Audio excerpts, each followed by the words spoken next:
And new video has just surfaced from the deep state Satan herself, Victoria Nuland. Here she is just a few hours before the shooting, guaranteeing that Trump won't be president because a surprise is coming. Our economy, et cetera. So I don't think that Donald Trump is going to be president. So if that's what Putin's betting on, he's going to get a unhappy surprise. I think that is number one. An unhappy surprise. What could that be? I mean, she seems very psychic. She knew the Nord Stream pipeline would not go into effect. That's strange. She's great at predictions. Yeah. Yeah. I mean, I wonder if we should hire her for some kind of, Madame Crystal Ball events. If he knows. But again, they want you to believe that he's the guy, right? Thomas Crooks. They want you to believe that he's the shooter, right? Meanwhile, CBS is reporting that a detonator was found on Crooks's body right next to where his body was shot and killed on that rooftop. His parents also called police on the day of the rally. Really? He's missing? He's 20 years old?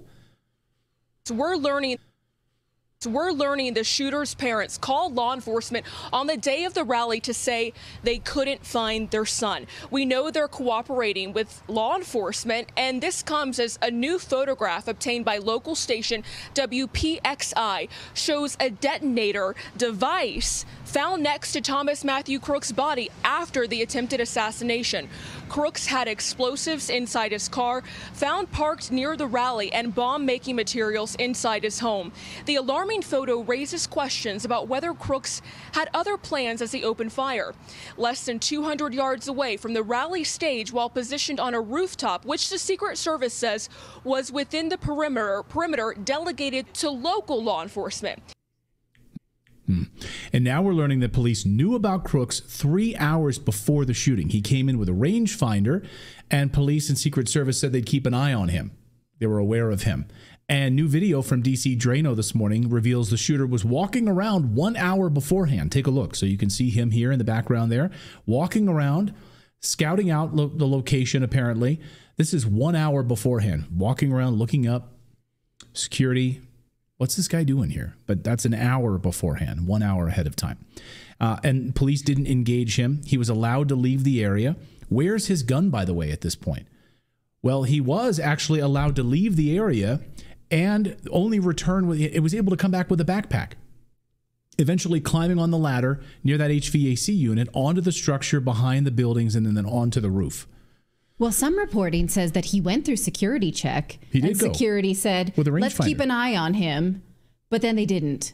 Right. Then let's, the same way you keep an eye on your kid when you're at a barbecue. So you bring a rangefinder, which is not maybe altogether that crazy. I mean, after all, you've got a lot of individuals who, are using it to be able to see closer. Sure. So that, you want to, like you wear, use binoculars at a musical or something like that, right? To get a closer view of the stage. Like at the opera, those. Well, yeah, like the little monocle thing.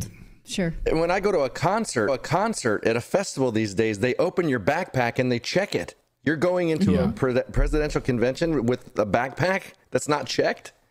Well, interesting piece about the backpack story.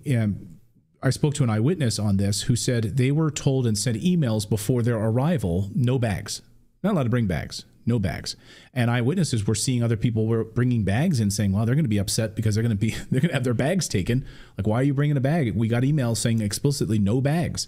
And then they were able to bring bags right through security. They didn't take people's bags at all. They hardly even looked through them. This is unbelievable. So what's going on here with the bag searches? They received emails saying no bags. People showed up with bags and were allowed to bring bags in. Okay, that's a huge lapse. I'd love to hear Kim Cheadle's response to that. Why did they make that sudden change? Why was that suddenly allowed to happen when they had received precautionary emails ahead of time? I wouldn't bring a bag if I saw that.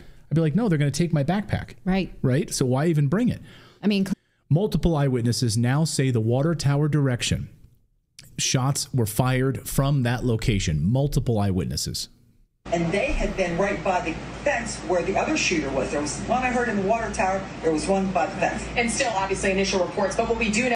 First crack of the gunfire, and I just screamed, it's the sniper, it's the sniper. And he was firing down toward the water tower. That's what we're hearing. Gentleman behind me, I was one seat. He was to the right of me. He could see the sharpshooter behind Trump. He said the sharpshooter shot to the left. He killed the gentleman in the water tower here. CNN almost had a heart attack yesterday when U.S. Army sniper Corey Mills was on CNN and suggests that the July 13th assassination attempt on Trump could have been a setup. And he also pointed out the water tower, and Kate Baldwin like flipped out. She's like, oh my, what, you're saying this was a setup? And he's like, all the evidence seems to, he's like, I know, I hate to say it. And they're almost like freaking out. Like, what are they going to do? Like cut away from him? But here he is, he's done this thousands of times. He's a veteran U.S. Army sniper. And he said, just doesn't add up. It had to be a setup. Watch. I look at all of these things, and I look at different videos where an assailant will pull a firearm on a law enforcement officer, and the first thing they do is they immediately pull and draw and mitigate the threat and the risk. I ask why the local law enforcement officer did not do so. The other thing is that when you set up an advanced team, I keep hearing this about the perimeter elements. Yeah. The perimeter is actually established by your threats that are in the area. So if I don't have any threats outside of 100 yards, okay, fine, I can cordon off a certain area. But if I have a building 160 yards perfectly adjacent to the stage, that's an obvious threat, especially with an elevated position that has overwatch. Mm-hmm. That's a sniper's paradise. And, we talk about Eagle's Nest. You also have, which no one talks about, but the water tower. So what I'm hearing from you is it's not a failure on the ground for sure, but 100%. Also a failure in advance? I think it's a failure in advance. I think it's a failure to